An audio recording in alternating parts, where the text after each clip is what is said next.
많은 노베 학생들이 공부를 시작할 때 엄청난 동기부여나 의지력이 있어야 한다고 착각합니다. 하지만 실제로 공부를 잘하는 학생이나 자신의 분야에서 두각을 나타내는 사람은 자신의 일을 할 때 엄청난 동기부여나 의지력을 필요로 하지 않습니다. 그냥 합니다. 언젠가 한 번은 보셨을 김연아님 짤입니다.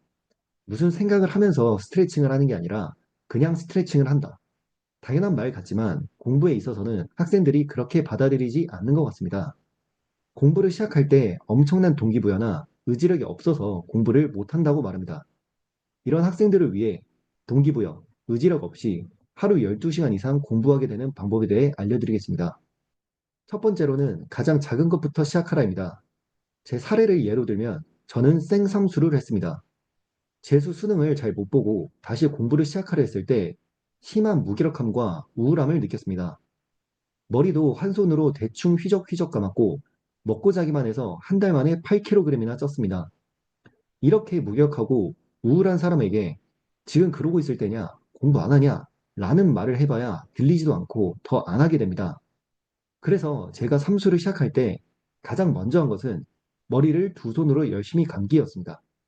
절대 실패할 수 없을 만큼 가장 작은 것부터 시작하였습니다. 수능 공부랑 상관이 없어도 됩니다. 대신 절대 실패할 수 없을 만큼 작고 남들이 들으면 그게 오늘의 목표냐고 비웃을 만큼 작은 거라도 괜찮습니다. 점차 할 수 있는 일의 크기를 늘리고 수능 공부와 연관이 되는 습관들을 쌓아 나가면 됩니다. 그리고 그 출발점은 가장 작은 것부터 시작하는 것입니다. 두 번째로는 주변 환경을 정리하랍니다. 흔히들 공부를 못하는 학생이 책상 정리나 책장을 정리하면 공부하기 싫어서 그런다고 핀잔을 주기도 합니다. 하지만 주변 환경을 공부에만 집중할 수 있도록 만드는 것은 공부를 시작할 때 매우 중요합니다. 책상이나 책장을 정리해야 자신이 푼 교재와 푸는 교재, 풀 교재를 한눈에 볼 수 있어 했던 공부와 앞으로 할 공부들을 파악할 수 있습니다. 책상 정리와 책장 정리는 공부를 시작하기 전에 필수로 하시고 지금까지 했던 공부와 해야 할 공부의 양을 눈으로 보시기 바랍니다. 책상이나 책장 말고 공부에 방해되는 친구도 정리해야 합니다. 특히 고3 학생들 중에 친구들이 공부를 방해하는 경우가 꽤 있습니다. 진짜 친구라면 공부를 방해하지 않습니다. 공부를 방해하지 말라고 진지하게 이야기해도 못 알아들으면 끊어내셔야 합니다. 나를 소중히 대하지 않는 친구에게 비율을 맞춰주면서 공부를 안 하시면 자신만 손해입니다. 세 번째로는 하루, 일주일, 상황별 루틴 형성입니다.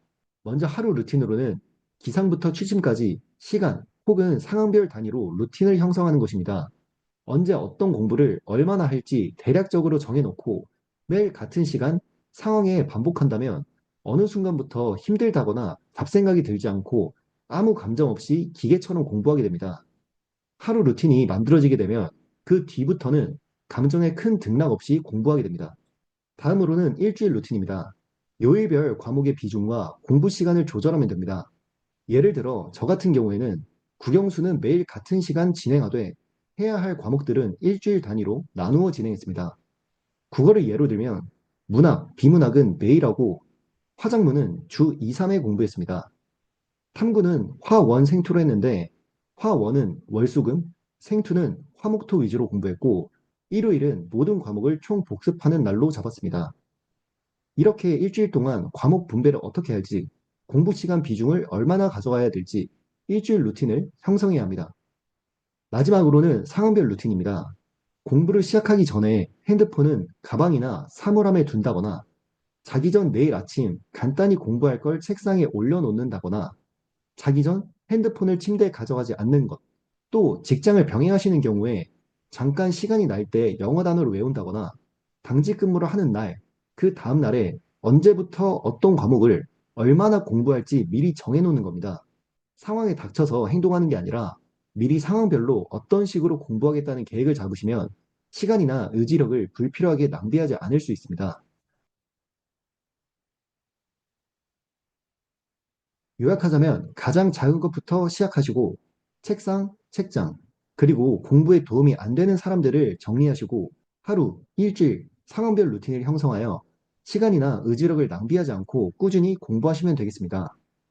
궁금하신 내용이나 도움이 필요한 부분은 댓글 남겨주시면 친절히 답장드리겠습니다. 감사합니다.